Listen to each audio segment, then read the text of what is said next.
Assalamualaikum, salam semangat, belajar baik, dan bermanfaat.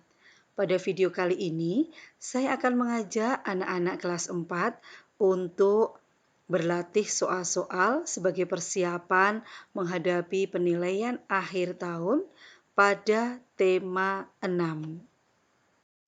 Ya, baiklah anak-anak, kita mulai membahas soal-soal yang terdapat pada tema 6.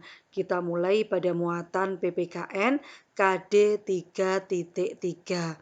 Soal nomor 1. Keragaman ras merupakan keragaman masyarakat didasarkan titik-titik. Keragaman ras. Ras itu artinya adalah warna kulit. Berarti kalau warna kulit itu berkaitan dengan apa? Ya, betul sekali. Ras atau warna kulit itu merupakan ciri fisik. Jadi jawabannya adalah B. Kemudian nomor 2, salah satu bentuk tindakan yang mencerminkan sikap toleran dalam keragaman adalah pilihan A, menonjolkan suku, agama, ras, dan golongan. B, acuh tak acuh dengan tetangga dan lingkungan sekitar. C. Hidup berdampingan secara damai. D. Memaksakan kehendak kepada orang lain. Nah, di antara pilihan itu A, B, dan D itu bukan tindakan yang mencerminkan sikap toleran. Berarti jawaban yang tepat adalah C. Hidup berdampingan secara damai. Kita menuju ke soal nomor 3. Gambar di samping merupakan tokoh Majapahit yang mengucapkan sumpah titik-titik. Nah, coba perhatikan gambar yang ada pada nomor 3. Gambar tersebut merupakan tokoh dari kerajaan Majapahit yang bernama Gajah Mada. Sumpah yang diucapkan oleh Gajah Mada bernama Sumpah Palapa yang bertujuan untuk menyatukan Nusantara. Ya, jadi gambar di samping merupakan tokoh Majapahit yang mengucapkan sumpah palapa. Berikutnya nomor 4, jembatan yang menghubungkan Pulau Jawa dan Pulau Madura adalah jembatan yang sangat panjang ya di antara Pulau Jawa dan Pulau Madura itu bernama jembatan Suramadu. Kemudian soal nomor 5, coba perhatikan gambar di samping. Ini merupakan makanan khas dari provinsi titik-titik. Bila diperhatikan, makanan yang ada pada gambar tersebut bernama papeda. Nah, papeda ini merupakan makanan khas dari Papua. Jadi gambar di samping merupakan makanan khas dari provinsi Papua. Selanjutnya soal nomor 6. Mengapa kita harus menjaga toleransi dengan teman dan tetangga? Toleransi itu artinya menghargai perbedaan. Jadi mengapa kita harus menghargai perbedaan dengan teman dan tetangga kita? Jawabnya adalah agar tercipta kerukunan atau terjalin persatuan dan kesatuan. Berikutnya soal nomor 7, tuliskan agama yang diakui di Indonesia beserta hari rayanya. Nah, anak-anak masih ingat agama yang diakui di Indonesia itu ada berapa? Ya, jawabannya ada 6. Yang pertama adalah Islam, kedua Kristen, ketiga Katolik, keempat Hindu, kelima Buddha, dan yang keenam adalah Konghucu. Masing-masing agama ini memiliki hari rayanya masing-masing. Islam adalah Idul Fitri, kemudian Kristen Natal, Katolik juga Natal, Hindu Nyepi, Buddha Waisak, dan Konghucu Imlek. Nah, di sini saya berikan tambahan penjelasan yaitu kitab suci dan tempat ibadah. Islam kitab sucinya Al-Quran, tempat ibadahnya masjid. Kristen kitab sucinya Alkitab, tempat ibadahnya gereja. Katolik kitab sucinya Alkitab, tempat ibadahnya gereja. Kemudian Hindu kitab sucinya Weda, tempat ibadahnya pura. Yang kelima Buddha, kitab sucinya adalah Tripitaka dan tempat ibadahnya adalah wihara atau vihara. Dan yang terakhir keenam Konghucu, kitab sucinya adalah Wujing Sishu, dan tempat ibadahnya Klenteng. Selanjutnya kita akan membahas soal-soal bahasa Indonesia KD 3.6. Perhatikan puisi berikut untuk menjawab soal nomor 8 sampai dengan nomor 10. Puisi ini berjudul Cita-citaku. Anganku melayang ke masa depan. Aku ingin menjadi seorang guru. Guru adalah pejuang ilmu di garis depan. Guru tanpa pamrih berbagi ilmu. Aku akan berusaha mencapai cita-cita. Tak akan lelah aku mencari ilmu. Takkan aku berpangku tangan saja demi tercapainya cita-citaku. Nah, soal nomor 8, puisi cita-citaku terdiri dari titik-titik bait. Nah, bila kita perhatikan pada puisi cita-citaku, ada 2 kumpulan baris ya. Kumpulan baris yang pertama terdiri dari 4 baris, berada di tepi kiri. Kemudian kumpulan baris yang kedua itu agak menjorok ke dalam, juga terdiri dari 4 baris. Nah, berarti kumpulan baris yang pertama ini disebut bait yang pertama, dan kumpulan baris yang kedua ini disebut bait yang kedua. Maka puisi cita-citaku terdiri dari 2 bait. Maka jawabannya adalah B.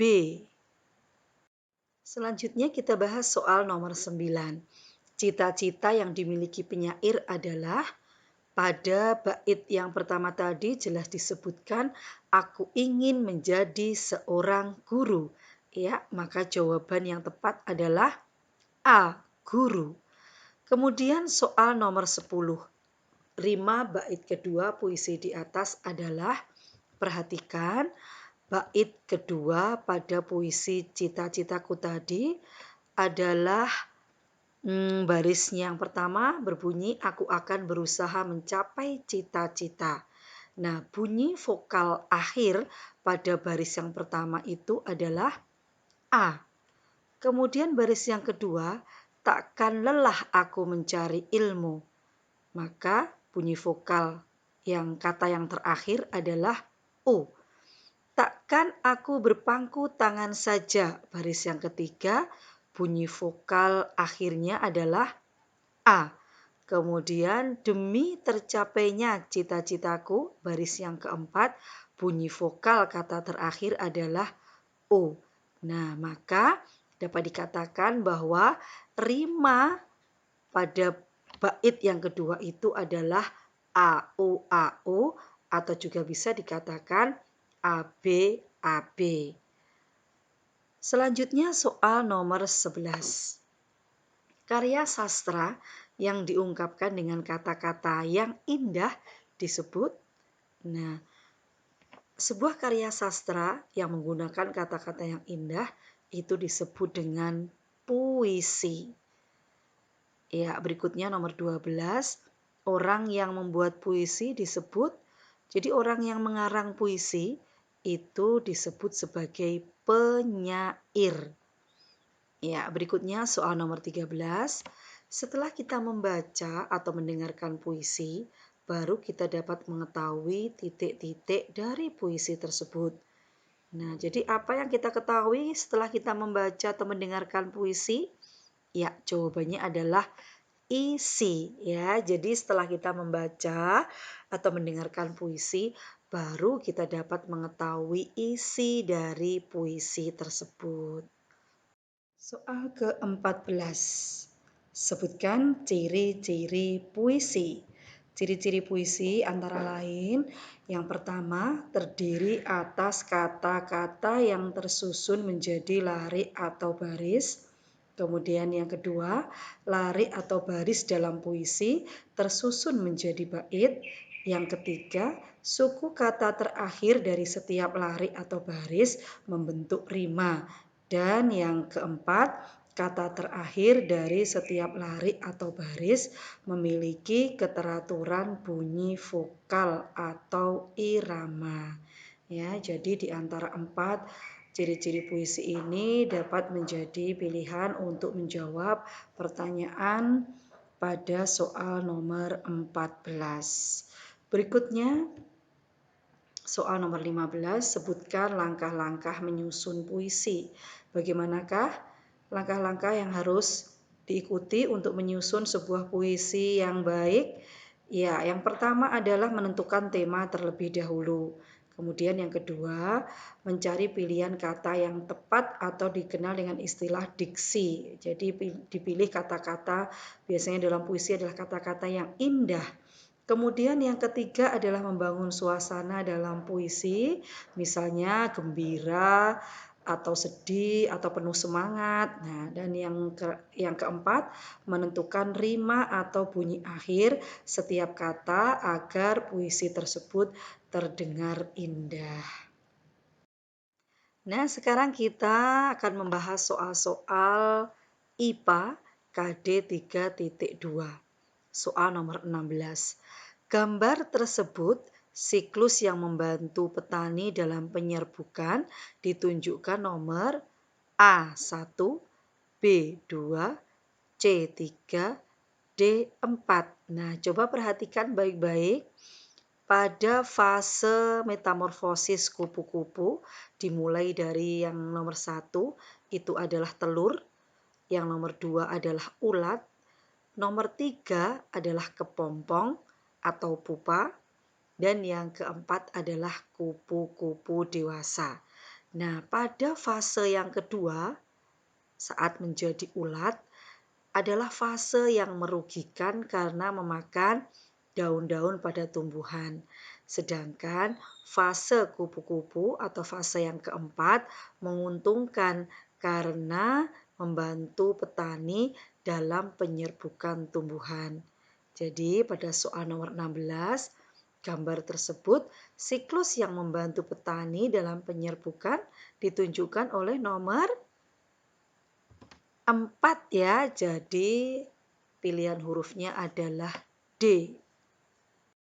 Soal nomor 17, perhatikan hewan-hewan berikut.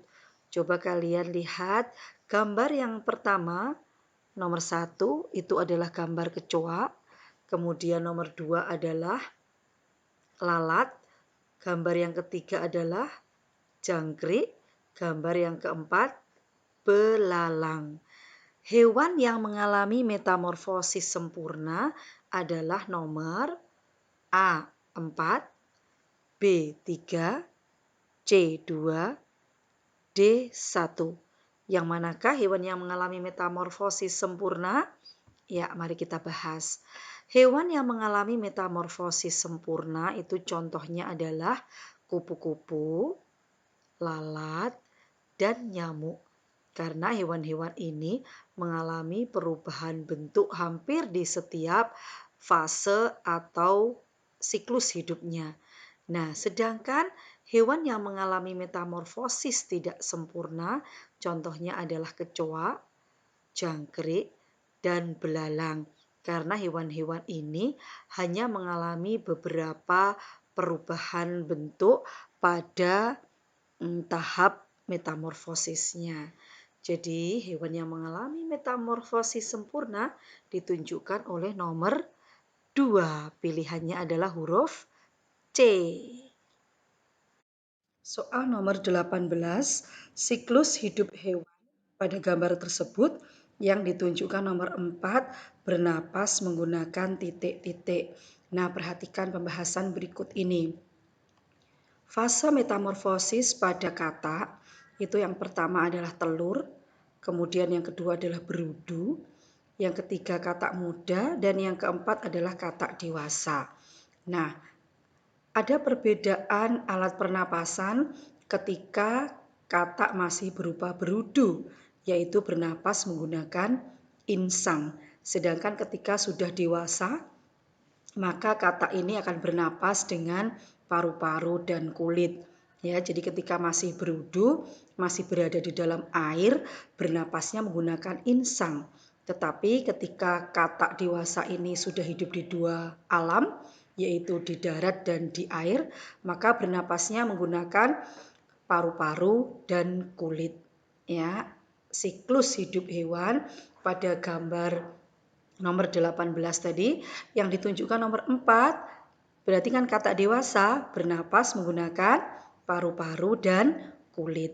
Berikutnya nomor 19, perubahan bentuk tubuh dialami hewan sepanjang hidupnya disebut, jadi terjadi perubahan bentuk tubuh, maka disebut sebagai metamorfosis.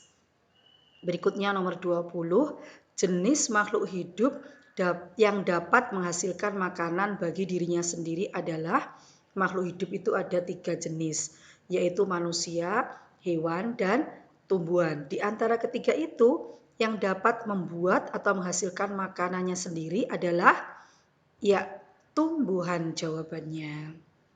Kita lanjutkan soal nomor 21.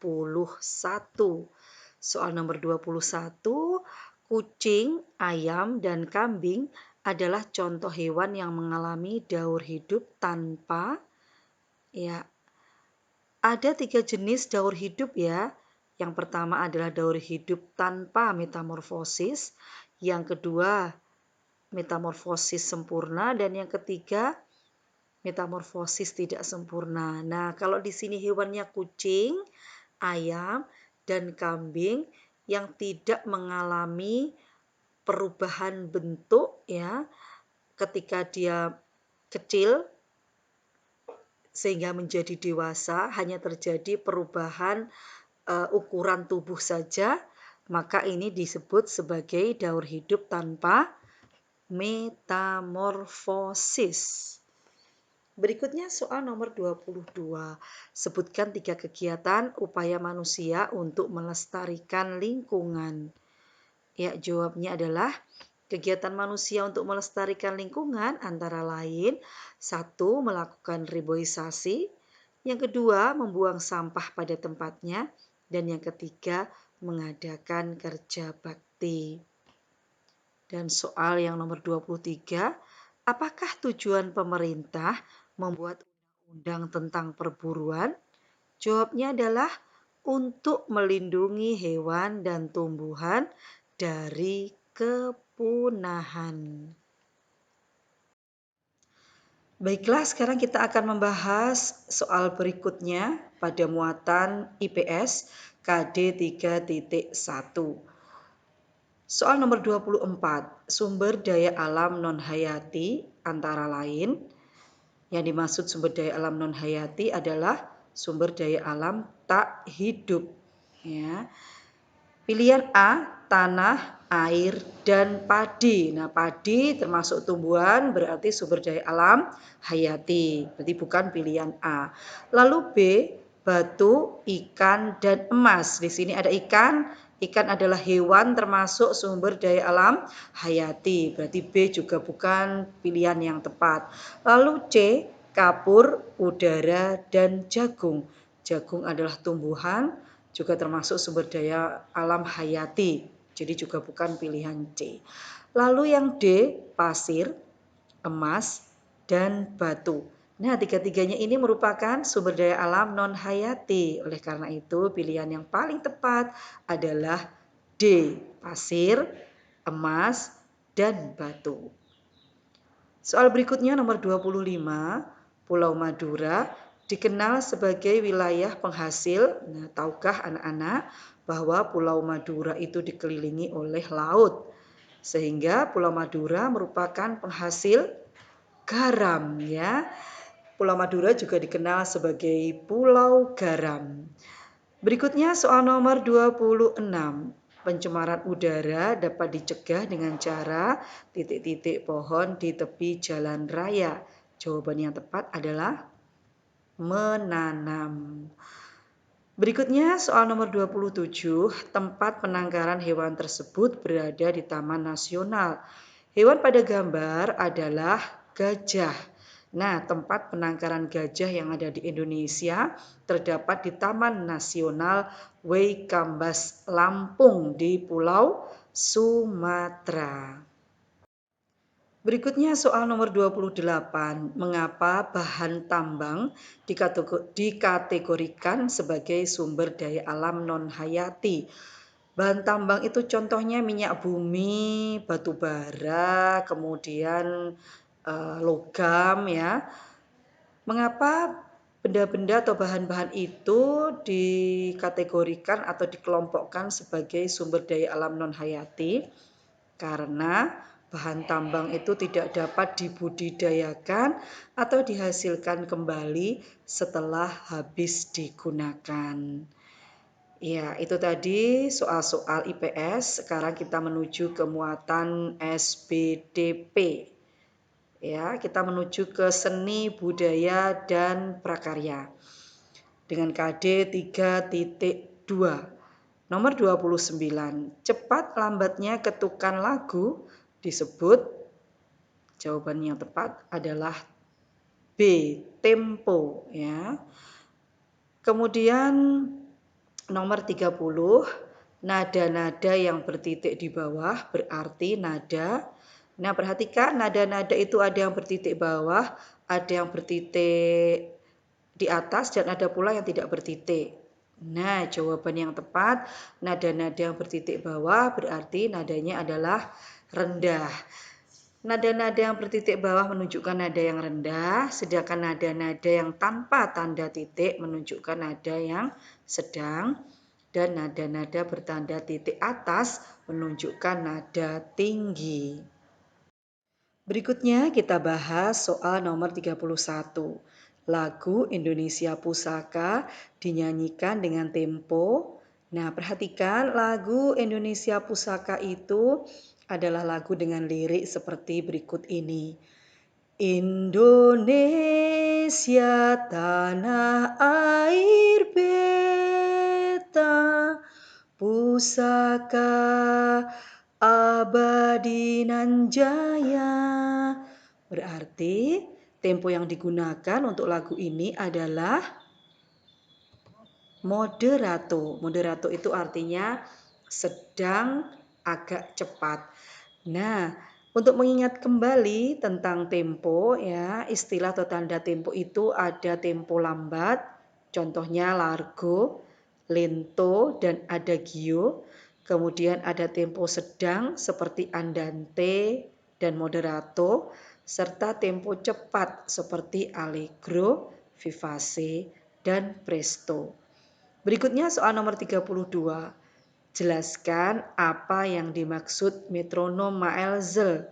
Metronom Maelzel adalah sebuah alat yang digunakan untuk mengukur kecepatan sebuah lagu. Ya, anak-anak, itu tadi kita sudah membahas soal-soal SPDP untuk KD 3.2. Sekarang kita menuju soal-soal SPDP KD 3.3. Soal nomor 33. Nama tarian daerah tersebut adalah, perhatikan pada gambar ya.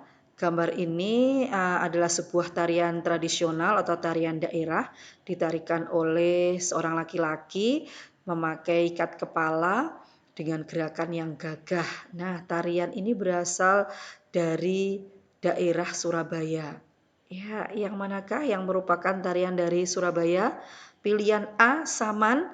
Tari Saman ini adalah tari dari Aceh ya, tarian yang ditarikan oleh beberapa orang yang duduk secara horizontal ya atau mendatar dan dengan gerakan tepukan tangan. Tuh. Kemudian yang B, pendet. Tari pendet ini tarian yang ditarikan perempuan dengan ciri khas matanya yang ikut bergerak-gerak, ya itu adalah tarian dari Bali. Kemudian yang C, tari gandrung. Ini adalah tarian yang ditarikan oleh perempuan juga dengan ciri khasnya memakai tutup kepala dan bajunya tanpa lengan, kemudian memakai kaos kaki warna putih. Nah, biasanya seperti itu. Ini adalah tarian dari Banyuwangi. Nah, yang D adalah remo. Nah, inilah tarian dari daerah Surabaya yang biasanya digunakan untuk pembuka kesenian ludruk. Maka jawaban yang tepat nomor 33 adalah D. Remo. Kemudian 34 tari merak merupakan tarian daerah yang berasal dari provinsi.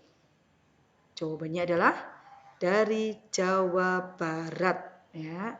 Kemudian 35 tarian yang ditampilkan oleh satu orang disebut tarian tunggal ya. Jadi tari itu ada yang ditarikan oleh satu orang yang disebut tarian tunggal, kemudian ada tari berpasangan yang ditarikan oleh dua orang, dan tari berkelompok yang ditarikan oleh lebih dari dua orang.